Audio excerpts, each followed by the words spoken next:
life, every day, late at night, not okay. All I want, and I pray, all I need are some better days. Fuck me, I'm looking in the mirror, so foggy, but I've never seen clear. Hi guys! Welcome back sa channel, and for today's vlog, nandito tayo ngayon sa Laia's Hidden Paradise. Dito lang yan sa may La Luz Beach Resort and Spa. So guys, re-resort tour ko naman kayo ngayon dito sa may La Luz Resort. So guys, tara alamin natin kung ano yung mga services na ino-offer nila dito and gaano kaganda yung kanilang facility. Hindi natin to patagalin. Let's go! So ito nga pala yung pinaka-facade nung La Luz Beach Resort. So nandito na rin yung kanilang reception area. So ayan, bubungad sa atin dito yung meron sila ditong La Luz Dive Camp. So ayan, we have dive instructor available. So if ever gusto nyo mag-dive, meron din sila dito. And also marami din silang mga activities na ino-offer katulad na ito. So ito yung mga activities na ino-offer nila. Meron silang scuba diving, helmet diving, kayaking, boat ride, pati snorkeling. Ito nga pala ulit yung kanilang reception area. Ayan, kanina dito tayo parang nag-check-in or nag-register. Ayan. So pagbaba natin dito, bubungad sa atin tong La Luz Beach Resort and Spa. So perfect spot to kapag nagti-team building kayo or kasama nyo yung family nyo para mag-photo. Ayan o. Ang ganda, di ba? Tapos pupunta na tayo dun sa beach proper. So parang ano to guys, parang nasa 3rd floor kayo. By the way, ayan, mayroon silang crystal kayak for rent. So 500 pesos per 15 minutes. Sikat na sikat sa Boracay yan. So ito, dun pa tayo sa baba, papunta dun sa beach proper. So pagbaba natin dito sa right side natin, meron ditong elevator. And bago tayo makapunta dun sa elevator, meron kayo ditong makikitang souvenir shop. Nakalock. So ayun yung loob niya. Makikita nyo, souvenir shop, and also kapag nalimutan nyo yung mga slippers nyo or mga other pang swimming nyo, meron sila dito. So ito nga pala yung kanilang elevator, pero pwede naman tayong gumamit nung hagdanan sa baba. So mas gusto kong gamitin yung hagdanan para mas makapag-exercise tayo or mas ma-feel natin na nandito tayo guys sa La Luz. So ayan, nakikita na natin, ayun yung dagat. Tapos ang maganda dito guys, ayan, maraming puno. So, marami kayong malilimliman.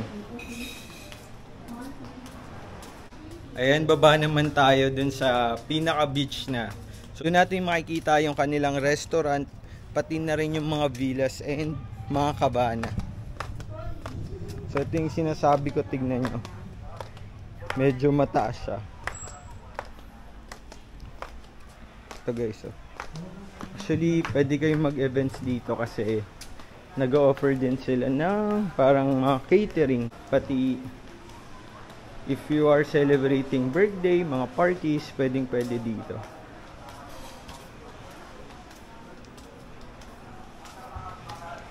Ayan. So overlooking to dun sa beach. Ito sa Laia, marami ditong mga beach resort. So isa na yung La Luz dito. Baba lang tayo.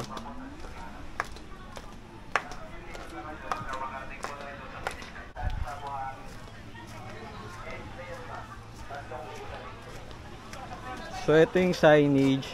Meron sila ditong bar, main area, pool area, helmet diving, tapos ito naman yung annex area, scuba diving, pati day trip area. So ayan, simulan natin dito sa side na to. By the way guys, ito nga pala yung mga cabana rates dito sa La Luz Resort. So for table and chairs, good for 2 to 4 packs, 1,000 pesos only. And kapag naman regular cabana, good for 4 person to 6 packs, 1,000 pa rin naman siya. And kapag medium cabana, good for 6 to 10 packs, 1,500. And kapag big cabana naman, yung cabana namin ngayon na good for 10 to 15 packs, 3,000 pesos each only. Guys, ang ganda dito. Akala ko kanina Boracay siya. Tingnan nyo, di ba? Hindi nga lang ganun kapino yung sand, pero napakaganda. Malinis and maayos yung pamamalakad nila dito sa La Luz. A few moments later.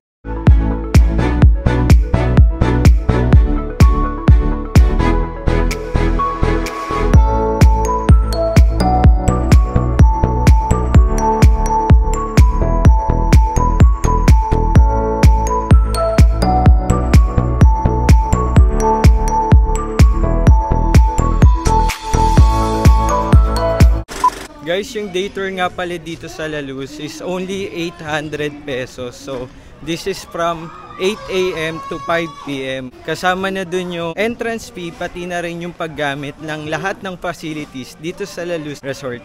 Alam nyo ba, yung maganda dito sa La Luz, they also offer yung team building. So, kung makikita nyo sa likod ko, ayan, nagti-team building sila. And napakagandang option nito lalo na sa mga company dahil napaka-hassle free nga naman nung may someone na mag-organize ng team building nyo at hindi na kayo mag-iisip. Para pagpunta nyo dito sa resort, all set na lahat and mas maganda pa yung mga activities na ma-offer nila. First time ko dito sa La Luz pero nagagandahan talaga ako kasi tignan nyo naman, napaka-instagrammable nung place. Tapos dito sa right side ko, ayan is para siyang mini bar na pwede kayong mag-order especially ng mga drinks. It's either alcoholic or non-alcoholic drinks. So mamaya papakita ko sa inyo yung menu nila. And dito naman, yan nakikita natin na yan. Ayan ay infinity pool.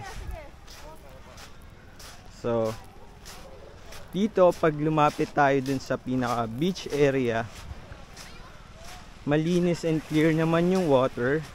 Tapos may mga rock formation dito. Ayun. Maganda dito guys. Para tayong nasa Boracay and less crowded siya. Especially kapag gusto nyo lang mag-relax and mag-muni-muni. Perfect place to. Hindi nyo na kailangan mag-airplane dahil usually mga 3 to 4 hours drive lang from Metro Manila. Nandito na kayo sa San Juan, Batangas. Ganda dito guys oh. So eto nga pala yung sample ng medium cabana na good for 6 to 10 packs. So since 30 kami, kumuha kami ng 3 cabana na ganito, katulad ng nasa likod ko. So ayan siya. 1, 2, 3.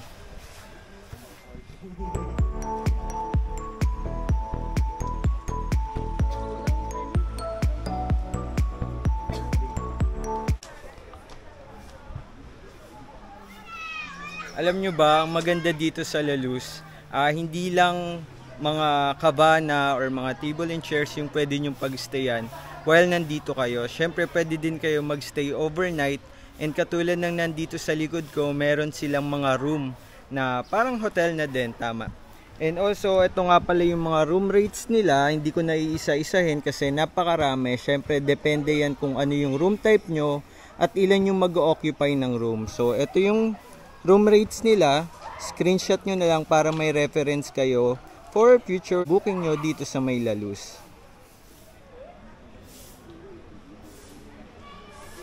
Pakita ko na rin sa inyo yung pinaka favorite spot ko dito sa La Luz guys. So ito siya, meron silang infinity pool dito. Ito. Medyo against the light lang kaya hindi nyo ako medyo makita pero tignan nyo naman ang ganda ng view dito, di ba? Napaka-instagrammable. Ayan siya. Ang ganda ng kanilang infinity pool dito. Visit na kayo dito guys sa La Luz.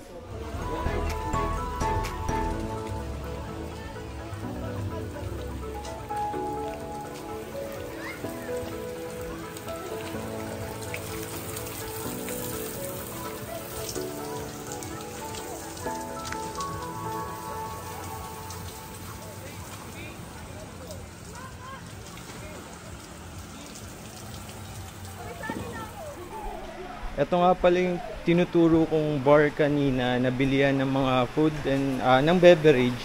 So pakita ko na rin sa inyo yung menu nila. So dito tayo pwedeng mag-order. So ito yung beverage menu nila. So meron sila dito mga fruit shakes and also mga ibang juices pa and soda. And meron din sila dito syempre na alcoholic beverage. So ayan guys, screenshot nyo na lang para may reference kayo. And also, ito naman yung mga food selections nila dito. Meron silang pang breakfast, salad, starter, soup, seafood, vegetables, chicken, and grill. And syempre may sandwiches din sila. Guys, ang ganda ng view dito. Oh. Kala nyo nasa Boracay kayo.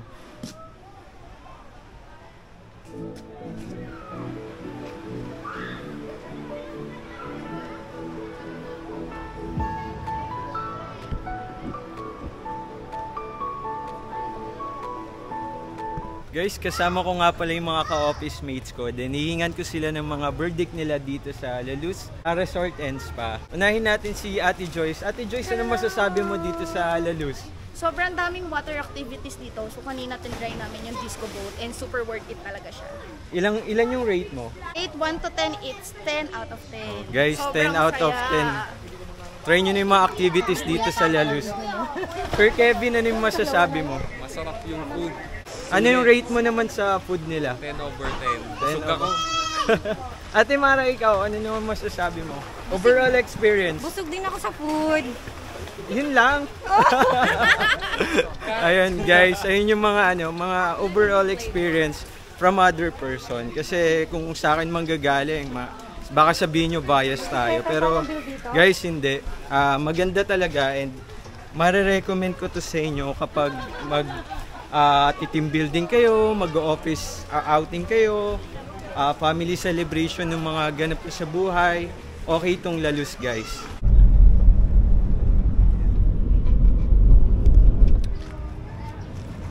Guys, kakagaling lang namin sa La Luz Beach Resort and Spa and nag-stop over kami dito sa may Genkas Lomi and Food House. So they offer yung mga selub menu, lutong bahay, special menu, sizzling at iba pa.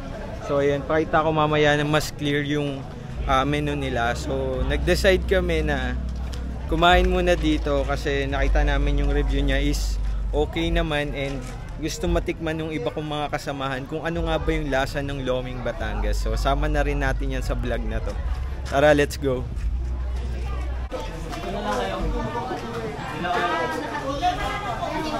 So ayun na kami lahat guys. Actually big group talaga kami, madami kami.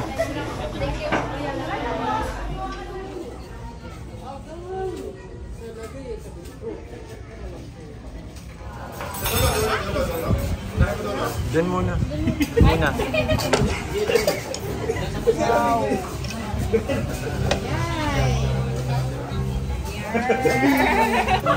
Mami, invite nyo naman sila pumunta dito sa store nyo. Wow, vlogger!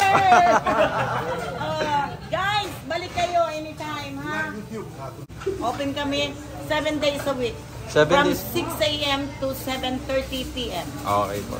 Thank you po. Thank you. Guys, ano masasabi nyo dito sa Loming Batangas?